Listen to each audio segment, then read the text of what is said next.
오늘 하나님 우리에게 주시는 말씀 함께 봉독하도록 하겠습니다.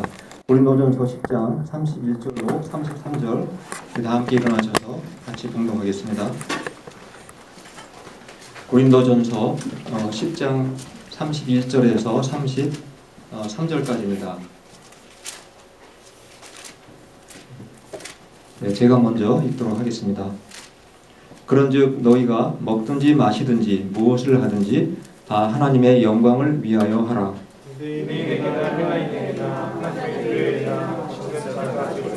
다 함께 읽겠습니다. 나와 같이 모든 일에 모든 사람을 기쁘게 하여 자신의 유익을 구하지 아니하고 많은 사람의 유익을 위하여 구하여 그들로 구원을 받게 하라. 아멘. 네, 앉아주시겠습니다. 제가 예전에 학교 다닐 때 선교와 관련된 책을 읽었던 적이 있었는데 그때 기억나는 내용이 하나가 있습니다. 하나를 소개해드리겠습니다. 먼저 한번 스크린에 지도를 잠깐 보실까요? 왼쪽에 그 지도가 어느 나라 지도인지 다 아시겠죠? 예, 중국, 차이나 중국의 지도입니다. 그런데 그 책에 제가 책을 읽을 때 미국의 선교사 오른쪽에 사진 나와 있죠. 물론 저렇게 생기셨는지 모르겠지만 미국 선교사 한 분이 중국에 선교를 이제 떠나게 되었습니다. 근데 선교지에 딱 도착을 해보니까 사람들이 개고기를 먹는 것이었습니다. 미국에서는 대부분의 사람들이 개를, 강아지를 애완용으로 그렇게 키우거나 또 거의 사람 취급을 하고 있었는데 이 선교사가 그런 장면을 봤을 때 얼마나 충격을 받았겠습니까? 그 선교사가 그곳에 처음 도착해서 그렇다면은 개를 먹는 거, 개고기를 먹는 거는 정말 미개한 행동이니까 제발 먹지 말라고 찾아다니면서 사람들을 설득하고 계몽운동을 펼쳤을 것 같습니까? 이 선교사는 어떻게 했을 것 같습니까? 정말 고기가 맛있어 보여서 함께 먹었습니다. 함께 맛있어 보여서 먹은 것이 아니라 그들이 먹기 때문에 같이 먹었습니다. 왜 그렇게 했겠습니까? 그 선교사가 중국에 간 그 목적은 결국은 그들로 하여금 예수님을 믿게 하고 구원을 받게 하는 것이 가장 중요한 목적이었기 때문에 비록 본인은 거부감을 갖고 있었지만 그렇게 함께 행동했다는 사실입니다. 저희가 지난 주일에 구약시대 때에는 그 정결법을 따랐기 때문에 부정한 음식을 먹지 않았다고 했습니다. 그러나 오늘날에는 우리가 시대가 바뀌었기 때문에 신약시대에는 우리가 음식은 그냥 음식일 뿐이기 때문에 우리가 감사함으로 먹는다면 어떤 음식을 먹어도 관계가 없다 이런 말씀을 드렸습니다. 그러나 오늘날에도 유대인들은 돼지고기와 같이 성경에서 구약 성경에서 그러한 음식은 지금도 먹지 않습니다. 그런데 만약에 우리가 내 친구 중에 유대인 친구가 있다든가 또 이슬람교를 믿는 친구가 있어서 내가 전도를 해야 되겠다라고 여러분이 생각을 했다면 우리는 아무거나 먹을 수 있는 자유가 있지만 우리가 그들 앞에서 구태여 일부러 그런 음식을 먹을 필요는 없는 것입니다. 왜냐하면 우리가 그들에게 복음을 전해서 구원을 받게 하기 위해서 구원을 받게 하려고 했는데 우리가 그런 그들이 거부하는 행동을 너무 쉽게 하게 되면 그들이 복음을 받아들일 수 있는 마음에 준비가 되지 않고 마음이 닫혀버릴 수 있기 때문에 그렇습니다. 바로 이 사도 바울은 복음을 전할 때 항상 이러한 자세와 태도를 가지고 복음을 전했습니다. 바로 그 말씀이 고린도전서 9장 20절 말씀입니다. 우리 한번 9장 20절 말씀을 같이 읽어보도록 하겠습니다. 시작. 유대인들에게 내가 유대인과 같이 된 것은 유대인들을 얻고자 함이라. 유대인들이 정말 목숨처럼 지키는 것이 여러분 세 가지가 있습니다. 첫 번째는 유대인들은 토요일날 안식일 지키는 것을 목숨과 같이 그렇게 생각하고 지킵니다. 두 번째 유대인들은 아까도 말씀드린 것처럼 음식을 철저하게 가려서 먹습니다. 그리고 세 번째는 유대인들은 할례를 받는다는 사실입니다. 이 세 가지를 다 지키지 않는 사람은 유대인의 자격을 잃어버리는 것입니다. 유대인의 그 공동체에서 살아남을 수가 없는 것입니다. 근데 이 유대인이었던 바울이 할례에 대해서 어떤 생각을 갖고 있었는지 바로 고린도전서 7장 19절을 통해서 확인해 보도록 하겠습니다. 제가 한번 읽어드리겠습니다. 할례 받는 것도 아무것도 아니요 할례 받지 아니하는 것도 아무것도 아니로되 오직 하나님의 계명을 지킬 따름이라. 바울은 분명히 유대인이었습니다. 정통파 유대인이었습니다. 그럼에도 불구하고 바울이 말하기를 신약 시대에 사는 우리 모든 성도들은 어떠한 그 할례를 받든 받지 않든 아무 상관이 없다고 그렇게 강력하게 주장을 하고 있는 것입니다. 이렇게 할례를 받을 필요가 없다. 그렇게 주장했던 사도 바울이 유대인들을 전도할 때 아주 특이한 행동을 하게 됩니다. 바로 그것이 사도행전 16장 3절에 기록되어 있습니다. 제가 한번 읽어드리겠습니다. 바울이 즉 디모데를 데리고 떠나고자 할새 그 지역에 있는 유대인으로 말미암아 그를 데려다가 할례를 행하니. 디모데는 사도 바울의 제자였습니다. 근데 이 디모데는 그 어머니가 유대인이었고 아버지는 그리스 사람이었습니다. 그래서 이 디모데는 할례를 받지 않은 사람이었습니다. 근데 바울이 이 자기의 제자 디모데와 함께 바로 주이시 유대인들을 전도하기 위해서 떠나게 됩니다. 근데 바울이 할례를 받지 않아도 아무 상관이 없다고 말했던 바울이 갑자기 말씀에 있는 것처럼 바로 디모데에게 할례를 받게 만드는 장면을 우리가 읽을 수가 있게 됩니다. 반면에 바울이 유대인이 아니라 이방인들에게 복음을 전할 때 그의 또 다른 제자가 있었습니다. 바로 디도라고 하는 제자가 있었는데 그 경우에는 바울이 일부러 할례를 받지 못하게 했습니다. 즉 바울은 유대인들을 전할 때 디모데에게 할례를 받게 했지만 이방인들을 전도할 때에는 그의 제자인 디도에게 할례를 받지 않게 했다는 사실을 우리가 말씀을 통해서 알 수가 있게 됩니다. 즉 바울은 유대인을 전도할 때와 그리고 이방인을 전도할 때 그 전도하는 자세와 태도가 분명히 달랐다는 사실을 우리가 알 수가 있게 됩니다. 그래서 바울은 유대인들 앞에서 그들을 전도하기 위해서는 그들이 부정하게 생각하는 음식, 예를 들어 돼지고기라든가 이러한 고기들은 일부러 먹지 않았지만 이방인들을 전도하기 위해서는 특별히 그가 음식을 가리지 않고 아무 고기나 먹었다는 사실입니다. 만약에 그가 이방인들 앞에 있었다면 복음을 전할 때 돼지고기는 뿐만 아니라 아까 중국에 갔던 그 미국 선교사처럼 아마 개고기도 먹었을지 모르겠습니다. 물론 그런 기록은 있지 않기 때문에 우리가 알 수는 없지만 바울은 음식의 문제에 있어서 자유로웠다는 사실을 알 수가 있게 됩니다. 그렇다면 우리가 이러한 바울의 모습을 볼 때 바울은 주관이 없다든가 생각이 좀 없거나 아니면 타협하는 사람이다라고 그렇게 생각이 되십니까? 바울은 그 기독교의 핵심 진리에 대해서는 목숨을 걸고 지킨 사람이었습니다. 나중에 그래서 복음 때문에 순교를 당한 사람입니다. 그런데 바울이 이방인과 또 유대인들 앞에서 이렇게 다르게 행동한 것은 기독교의 핵심 진리를 방해하지 않고 기독교의 핵심 진리를 부인하지 않는다면 그들의 문화를 존중해 주었다는 사실을 우리가 알 수가 있는 것입니다. 그래서 바울은 타협하거나 주관이 없었던 것이 아니라 바로 배려하는 사람이었다는 것을 우리가 알 수가 있게 됩니다. 우리가 아마 주보를 항상 보실 때마다 앞에 이렇게 표지면을 보실 텐데 동그라미 3개가 있습니다. 거기에 저희 교회 공동체를 위해서 우리가 항상 심써야 될 것을 표시해놨는데 그 중에 하나가 바로 배려라는 것입니다. 바울은 타협하는 사람이 아니라 바로 배려의 정신을 가지고 있던 사람이라는 것을 우리가 알 수가 있게 됩니다. 그런데 많은 사람들이 정말 사소한 것에는 목숨을 걸고 싸우면서 정말 목숨을 걸어야 될 그러한 문제들에 대해서는 전혀 신경 쓰지도 않고 쉽게 양보하는 경우들을 우리가 발견할 수가 있게 됩니다. 요즘에는 별 문제가 되지 않은 것 같지만 제가 청년 시절에는 좀 교회 안에 여러 가지 교회 안에 정말 문제가 되는 이슈가 하나가 있었습니다. 한번 잠깐 사진을 먼저 보시겠습니다. 네. 제가 그 청년 때 교회에서는 이 드럼이라든가 또 기타 같은 거를 치지 못하게 했습니다. 경건한 악기가 아니다 그렇게 생각을 했습니다. 그런데 오늘날 기타나 드럼을 치는 교회를 보고 잘못됐다라고 얘기하는 사람은 거의 없을 것입니다.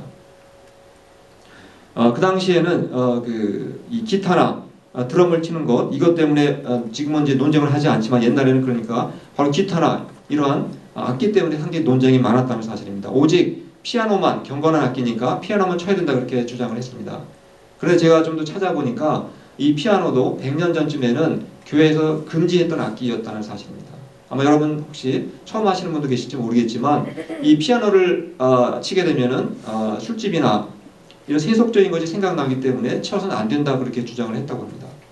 그 전에는 오르간만을 오직 피아노에서는 악기로 인정을 했다고 합니다. 그러나 오늘날에는 피아노든 기타든 드럼이든 우리가 전혀 개의치 않고 이렇게 하나님을 찬양하기 위해서 사용을 하고 있습니다. 그래서 우리는 기독교의 그 핵심 진리인 복음의 내용을 우리가 타협하는 것이 아니라면 우리가 그렇지 않는 것들을 위해서 목숨을 걸고 거부할 필요는 없다는 사실입니다. 우리가 복음의 본질과 직접적인 관련이 없을 경우에는 우리가 좀 기다려줄 수도 있는 거고 참아줄 수도 있고 또 양보할 수도 있고 또 배려해주고 때로는 우리가 모른 척하고 알면서도 모르는 척하면서 넘어갈 수도 있다는 사실입니다. 즉 우리는 이러한 문제들에 대해서는 좀 더 관용과 여유의 마음을 가지고 대해야 한다는 것을 우리가 알 수가 있게 됩니다. 우리가 고린도전서를 읽었습니다만 이 고린도 교회 안에는 바로 교인들 안에 역시 분열시키는 두 파로 분열시키는 하나의 그 쟁점이 있었습니다.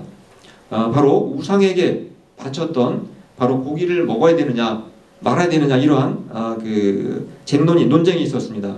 한쪽에서는 아무리 우상에게 바쳤던 고기일지라도 고기 자체는 음식에 불과하니까 그냥 먹어도 괜찮다라고 생각하는 사람들이 있었습니다. 그러나 다른 쪽에서는 우상에게 바쳤던 고기를 먹으면 내 마음이 더러워지고 내 양심이 더러워지기 때문에 그런 것을 먹어서는 안 된다라고 생각하는 바로 그러한 사람들이 있었다는 사실입니다. 저는 제가 고등학교 3학년 때 처음 예수님을 믿게 되었는데 믿고 나서 처음으로 친척집에 명절이 되어가지고 가게 되었습니다. 저희 친척집은 다 믿지 않는 가정들이었기 때문에 다 제사를 드렸습니다. 근데 제사를 끝나고 나면은 모든 친척들이 이제 둘러 앉아가지고 음식을 먹게 됩니다. 근데 제가 그 처음에 이제 그 음식을 먹는데 갑자기 저도 모르게 토할 것 같은 느낌이 있었습니다. 제가 그 전에는 그런 느낌이 없었는데 예수님을 믿고 났더니 갑자기 이 제사 지낸 그 음식이 저의 마음에 굉장히 거부감이 생겼고 막 구역질 나는 듯한 그런 느낌을 가진 적이 있었습니다. 바로 이 고린도 교회 안에서도 그런 사람이 있었다는 것입니다.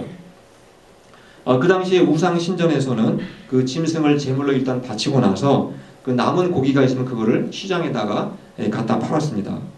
그러다 보니까 내가 먹는 고기가 혹시 우상에 바쳤던 고기일 수도 있다는 사실입니다. 그런데 이 고린도 교회 안에는 바로 그러한 고기를 이런 고기를 먹는 문제 때문에 아까도 말씀드렸듯이 두 개의 파로 이제 분열되었다는 사실입니다. 그래서 한쪽에서는 바로 우상은 아무것도 아니다. 우상은 신이 아니다. 따라서 우리가 우상에 바쳤던 고기를 할지라도 그냥 음식으로 생각하고 먹으면 아무 관계가 없다라고 생각하는 사람들이 있었습니다. 바울은 이런 사람들을 소위 믿음이 강한 사람 이렇게 불렀습니다. 그러나 고린도 교회는 저처럼 이 제사 지냈던 음식, 우상에 바쳤던 고기를 먹으면 부정을 타게 되고 마음이 더러워진다고 생각하는 사람들도 역시 있었습니다. 근데 바울은 이런 사람들을 뭐라고 불렀냐면은 믿음이 약한 사람 이렇게 불렀습니다. 말하자면 이 고린도 교회 안에는 믿음이 강한 사람과 믿음이 약한 사람 이 두 개의 파가 있었다는 것을 우리가 알 수가 있게 됩니다. 그런데 문제는 무엇이냐 하면 바로 이 믿음이 강하다고 생각하는 사람들이 믿음이 약한 사람들을 전혀 배려해주지 않았다는 사실입니다. 믿음이 강한 사람들과 믿음이 약한 사람들이 어느 날 같이 음식을 먹으러 가게 됩니다.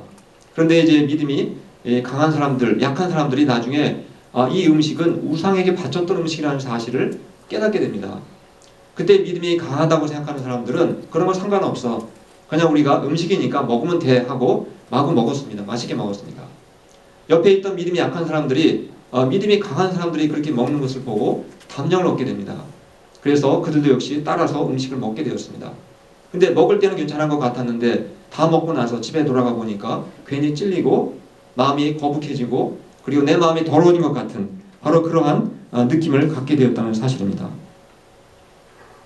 그런데 바울은 이 두 개의 파의 그런 모습을 보고 누구를 야단쳐야 되겠습니까? 어떻게 보면 믿음이 약한 사람들 보고 왜 이렇게 믿음이 없느냐 이렇게 야단을 쳐야 될 것 같은데 사도 바울은 그렇지를 않았습니다. 오히려 자신들이 믿음이 강하다고 생각하는 사람들을 야단을 치기 시작을 합니다. 바로 고린도전서 8장 9절 말씀을 한번 같이 읽어보도록 하겠습니다. 시작. 그런즉 너희의 자유가 믿음이 약한 자들에게 걸려 넘어지게 하는 것이 되지 않도록 조심하라. 오히려 너희가 자유가 있다고 해서 음식을 먹는데 그렇게 하면 안 된다. 조심해야 된다. 그렇게 첫 번째 경고를 합니다. 그리고 두 번째, 사도 바울이 믿음이 강하다고 생각하는 사람들에게 두 번째 경고를 합니다. 책망을 합니다. 바로 고린도전서 8장 12절 말씀을 한번 같이 읽어보도록 하겠습니다. 시작.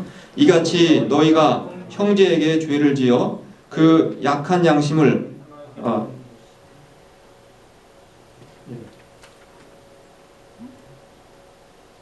제가 아마 저기 빠진 것 같습니다. 제가 그냥 읽어드리겠습니다. 고린도전서 8장 12절 말씀입니다. 예, 제가 그 말씀을 빠뜨린 것 같은데 제가 읽어드리겠습니다. 이같이 너희가 형제에게 죄를 지어 그 약한 양심을 상하게 하는 것이 곧 그리스도에게 죄를 짓는 것이니라. 믿음이 약한 사람을 배려해 주지 못하고 양심이 꺼리낌을 느끼게 해서 그들이 죄에 빠지게 했다면 이 믿음이 강한 사람들이 약한 사람들에게 죄를 지은 것이 아니라 누구에게 죄를 지었다고 했습니까? 바로 예수님에게 죄를 지은 것과 똑같은 행동이다. 그렇게 사도 바울이 강하게 책망을 하고 있는 장면을 우리가 볼 수가 있게 됩니다. 저는 오늘날도 마찬가지라고 생각합니다. 한번 쉬운 예를 들어서 한번 설명을 드리겠습니다. 여러분은 술을 마시는 것이 죄라고 생각을 하십니까? 아니면 죄가 아니라고 생각을 하십니까? 지금 시간이 없어서 투표는 하지 않겠습니다. 특히 한국에서는 물론 많은 그리스도인들이 술을 마시는 것은 죄라고 생각을 하기도 하고 그래서 술을 마시지 않는 경우가 많습니다. 그러나 유럽, 특별히 프랑스라든가 독일에 가면은 맥주나 포도주는 술이라고 생각을 안 하고 거의 마셔도 특별히 죄책감을 느끼지 않고 떳떳하게 누구나 마신다고 생각을 합니다. 제가 만약에 독일 사람이거나 프랑스 사람으로서 술을 마시는 장면을 만약에 보고 있다면 여러분이 보신다면 어떻게 생각을 하시겠습니까? 제가 술을 마시는 그 모습을 보고 저를 비난하시는 분도 있겠지만 또 어떤 분들은 술을 마시는 거 취하지만 않는다면 얼마든지 마실 수 있다라고 생각하고 아마 이해를 해주시는 분도 계실 것입니다. 그런데 저의 술 먹는 모습을 보고 어떤 교인이 그래도 나는 예수를 믿으면 술을 끊어야지 하고 술을 끊었는데 목사나 신자가 술 먹는 모습을 보고 담력을 얻어가지고 이제는 괜찮겠지 생각을 하고 다시 술에 빠져 산다면 그 책임이 누구에게 있다고 생각을 하십니까? 저에게 있습니까? 물론 이제 술을 마신 그 장본인에게도 책임이 없다고 볼 수는 없을 것입니다. 근데 우리가 바울의 지금까지 드린 그 말씀을 통해서 보면은 믿음이 약한 사람, 술을 먹으면 죄라고 생각할 수도 있는 사람 앞에서 술을 마신 목사나 신자가 더 큰 책임이 있다고 그렇게 사도 바울은 말씀하고 있는 것입니다. 내가 술을 마시는 것이 나는 믿음의 사람이니까 자유롭고 이제 소신대로 얼마든지 내가 먹을 수 있다고 생각을 해도 나 때문에 믿음이 연약한 사람들이 혹시 상처를 받거나 실족을 당하면 차라리 마시지 않는 것이 더 낫고 마시는 것이 오히려 그 사람들에게 큰 해가 될 수 있다고 말씀하고 있는 것입니다. 그래서 바울은 다시 한번 누가 믿음이 정말 강한 사람이냐 그것을 정의해주고 있습니다. 믿음이 정말 강한 사람은 내 소신대로 내가 자유롭게 내가 내 권리와 내 자유를 마음껏 누리는 것이 결코 믿음이 강한 사람이 아니다라는 사실입니다. 정말 믿음이 강한 사람은 믿음이 약한 사람을 위해서 나의 자유와 권리를 내가 정말 제한하고 심지어 포기할 수 있는 사람, 바로 그런 사람들이 정말 믿음이 강한 사람이다 그렇게 말씀을 하고 있는 것입니다. 저는 한국에 있을 때 술을 마실 기회가 얼마나 많았겠습니까? 저는 공무원이었고 또 회식 자리가 많았지만 술을 마시는 것이 죄이기 때문에 마시지 않은 것이 아니라 술을 마시는 제 모습을 보고 시험에 드는 사람이 혹시라도 있을까봐 그래서 제가 술을 입에 대지 않았던 것입니다. 바로 이런 말씀이 고린도전서 8장 13절에 기록이 되어 있습니다. 우리 한번 같이 읽어보도록 하겠습니다. 시작. 그러므로 만일 음식이 내 형제를 실족하게 한다면 나는 영원히 고기를 먹지 아니하여 내 형제를 실족하지 않게 하리라. 바울이 자신이 아무리 고기를 좋아해도 그리고 본인이 혹시라도 바울이 술을 좋아하는 사람이었다 할지라도 그것 때문에 혹시라도 상처를 받을 사람이 있다면 자신은 평생 영원토록 자기는 채식주의를 살겠다. 술은 입에도 되지 않겠다. 그렇게 바울이 맹세를 하고 있는 그런 말씀인 것입니다. 그리고 바울이 이제 이 주제에 관해서 마지막 결론을 내립니다. 오늘 읽었던 말씀이기도 합니다. 마지막 결론이 고린도전서 10장 33절의 말씀입니다. 우리 한번 같이 읽어보도록 하겠습니다. 시작. 나와 같이 모든 일에 모든 사람을 기쁘게 하여 자신의 유익을 구하지 아니하고 많은 사람의 유익을 구하여 그들로 구원을 받게 하라. 내가 그리스도를 본받는 자가 된 것 같이 너희는 나를 본받는 자가 되라. 자신만을 위해서 살지 않고 바로 다른 사람의 유익과 그리고 구원을 위해서 자신의 자유와 권리를 포기하는 사람, 바로 그런 사람이 예수님을 정말 본받는 사람이다. 그렇게 말씀하고 있는 것입니다. 그럼 여러분은 예수님께서 도대체 우리 죄인을 구원하시기 위해서 무엇을 포기하시고 어떤 권리를, 어떤 자유를 주님께서 포기하셨다라고 생각을 하십니까? 아까 우리 찬양에도 불렀지만 예수님이 누구이십니까? 예수님은 삼위일체 성자 하나님이십니다. 그 예수님께서 하나님으로서 갖고 있는 그 자유와 권리를 포기하시고 우리와 똑같은 이 작은 몸뚱아리를 입고 이 땅에 오셨다는 사실입니다. 그뿐만이 아닙니다. 바로 예수님은 십자가에서 자신의 목숨까지 포기하심으로 우리의 죄값을 치러주시고 우리에게 구원을 선물로 베풀어 주셨다는 사실입니다. 바로 예수님께서 자유와 권리를 만약에 포기하지 않으셨다면 이 땅에 있는 어떤 사람도, 단 한 사람도 구원을 받을 수가 없었다는 사실입니다. 마찬가지입니다. 우리 역시 내가 가진 자유와 권리에만 집착을 하고 내가 다른 사람들을 전혀 배려하지 않고 살아가게 된다면 우리를 통해서 단 한 사람도 구원받을 수 있는 사람이 없게 된다는 사실을 우리가 기억을 해야 합니다. 오늘 우리가 이제 추수감사절 예배로 이제 드리고 있습니다. 여러분들은 추수감사절을 맞이해서 어떤 일에 가장 감사를 하고 계십니까? 물론 우리가 아까 우리 기도해 주신 것처럼 올 한 해 우리를 은혜 가운데 인도해 주시고 또 지켜주시고 또 보호해 주시고 우리에게 필요한 것들을 채워주신 그 하나님께 당연히 우리는 감사를 드려야 합니다.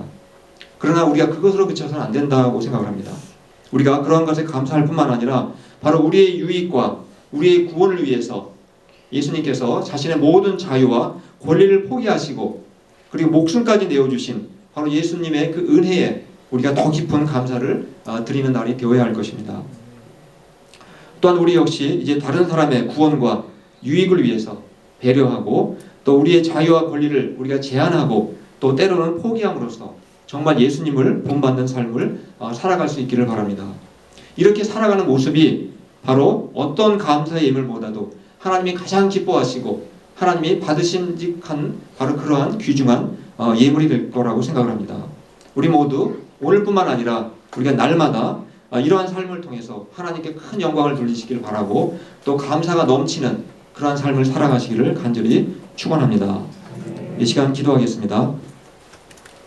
하나님 아버지, 오늘 말씀을 통해서 우리가